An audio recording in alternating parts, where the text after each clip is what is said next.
নমস্কার দর্শক বন্ধুরা। আচ্ছা, আজকে আপনারা আমার একটা কথা বলুন, আপনারা কি কলম পছন্দ করেন? আমি কিন্তু কলম খুবই পছন্দ করি। আসলে নিত্য নতুন নামি দামি সব কোম্পানির কলম দিয়ে লিখতে আমার কিন্তু বেশ লাগে। ওই যে কথায় আছে না, কালি কলম মন লেখেন তিনজন, কথাটা কিন্তু আসলেই সত্যি। আপনারাই বলুন না, এই কালি কলম মন এই তিনটে যুগলবন্দিতে যে কত সুন্দর সুন্দর লেখনীর সৃষ্টি হয়েছে তার কি কোনো হিসাব আছে? নমস্কার দর্শক বন্ধুরা, ওয়ার্ল্ড অফ স্বাগতমে আপনাদের আবারও সুস্বাগতম। আমি স্বাগতম দাস। আজকে আমাদের পর্ব লেখক এবং কলমের প্রেম কথা।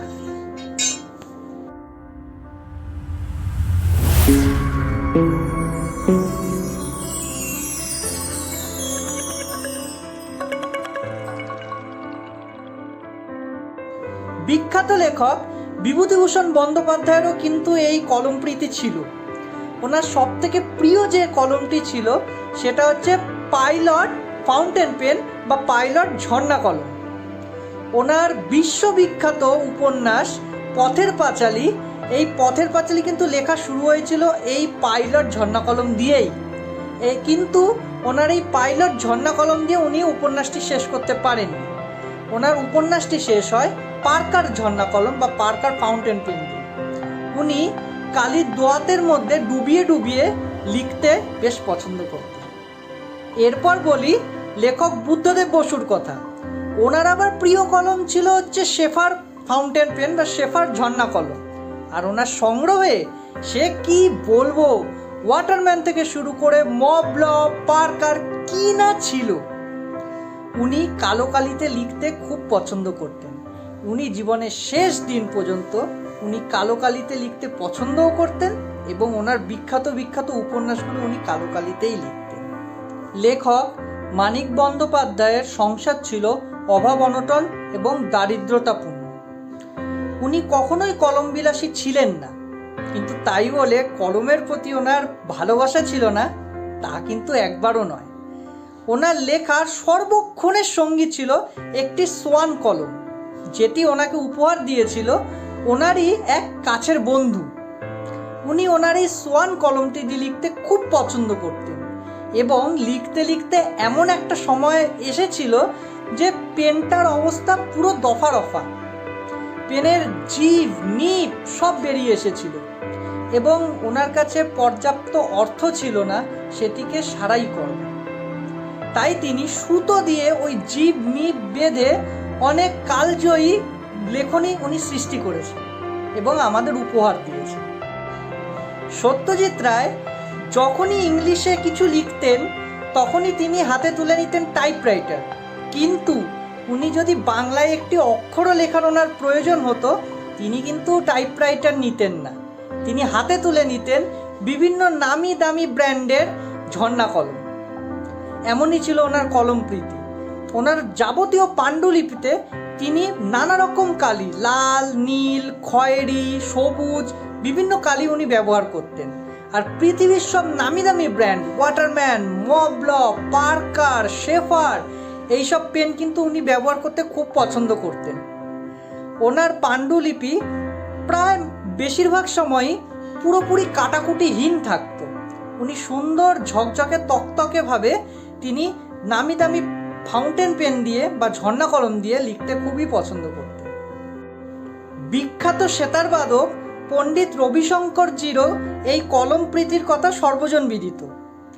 উনি পৃথিবীর সব নামি দামি ব্র্যান্ডের ঝর্ণা কলম, বিশেষত ঝর্ণা কলম দিয়ে লিখতে খুব পছন্দ করতেন। ওনার প্রিয় দুটি পেন হচ্ছে পার্কার 51 এবং পার্কার ডুওফোল্ড।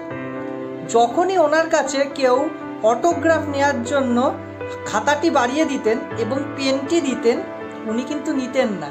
উনি মিষ্টি হেসে ওনার পকেটে রাখা পার্কার 51 বা পার্কার ডুওফোল্ড এই দুটি ঝর্ণা কলমের মধ্যে একটি দিয়ে তিনি কিন্তু অটোগ্রাফ দিতেন। বিখ্যাত ওয়েলস কবি ডিলান থমাস, যার কবিতা এবং নামের দিক থেকে অনুপ্রাণিত হয়ে বিখ্যাত গায়ক বব ডিলান নিজের নামকরণ করেছিলেন, সেই কবি, তিনি কিন্তু পেনের ব্যাপারে একটু খুঁতখুঁতে ছিলেন। উনি পার্কার পেন ছাড়া একদমই লিখতেন না, উনি অন্য কোনো পেন দিয়ে লেখা পছন্দ করতেন না। ওনার সবথেকে প্রিয় যে কলমটি ছিল সেটা হচ্ছে পার্কার 52 বা পার্কার 52। শার্লক হোমস খ্যাত স্যার আর্থার কোনান ডয়েলেরও কিন্তু এই কলম বিলাসের কথা সর্বজন বিদিত। উনি পৃথিবীর সব নামি দামি কলম ব্যবহার করলেও ওনার সর্বাপেক্ষা ওনার প্রিয় যে কলমটি ছিল সেটা হচ্ছে পার্কার ডুওফোল্ড। উনি এই পার্কার ডুওফোল্ড দিয়ে যে কত সুন্দর সুন্দর গল্প উপন্যাস আমাদের উপহার দিয়েছেন তা হয়তো আমাকে আর আলাদা করে বলতে হবে না। হ্যারি পটার খ্যাত বিখ্যাত লেখিকা জোয়ান ক্যাথরিন রাউলিং বা জেকে রাউলিংয়েরও কিন্তু এই পেনের প্রতি একটা অবসেশন ছিল। উনি পৃথিবীর সব নামি দামি কলম ব্যবহার করলেও ওনার একটা সমস্যা ছিল, উনি কখনোই কোনো নতুন পেন বা নতুন কাগজের ওপর উনি লিখতে পারতেন না। উনি লেখার জন্য সবসময় প্রেফার করতেন পুরনো কলম এবং পুরনো কাগজ। কেমন লাগলো আজকে আমাদের এই পর্ব? যদি আপনাদের এই পর্বটি ভালো লেগে থাকে তাহলে একটি লাইক করে দেবেন প্লিজ, আর বেল আইকন ক্লিক করে সাবস্ক্রাইব করে দেবেন যাতে আমাদের আরও যে নতুন নতুন পর্ব আসতে চলেছে তা সবার আগে আপনাদের কাছে পৌঁছায়। আর আপনিও কি কলম বিলাসী? সেই ব্যাপারে আমাদের কমেন্ট বক্সে অবশ্যই একটি মূল্যবান মতামত দিয়ে যাবেন, এবং আমাদের এই চ্যানেলটা এবং আমাদের এই পর্বগুলো আরও কিভাবে উন্নত করা যায় সেই ব্যাপারে যদি আপনার কোনো মতামত দেওয়ার থাকে তা অবশ্যই কমেন্ট বক্সে লিখে যাবেন প্লিজ। এবং আমাদের এই পর্বটা আপনাদের কাছের বন্ধু বান্ধব নিকটতম আত্মীয়দের কাছে শেয়ারও করে দেবেন যাতে তারাও আমাদের এই পর্বটি দেখতে পারে এবং উপভোগ করতে পারে। নমস্কার, শুভরাত্রি।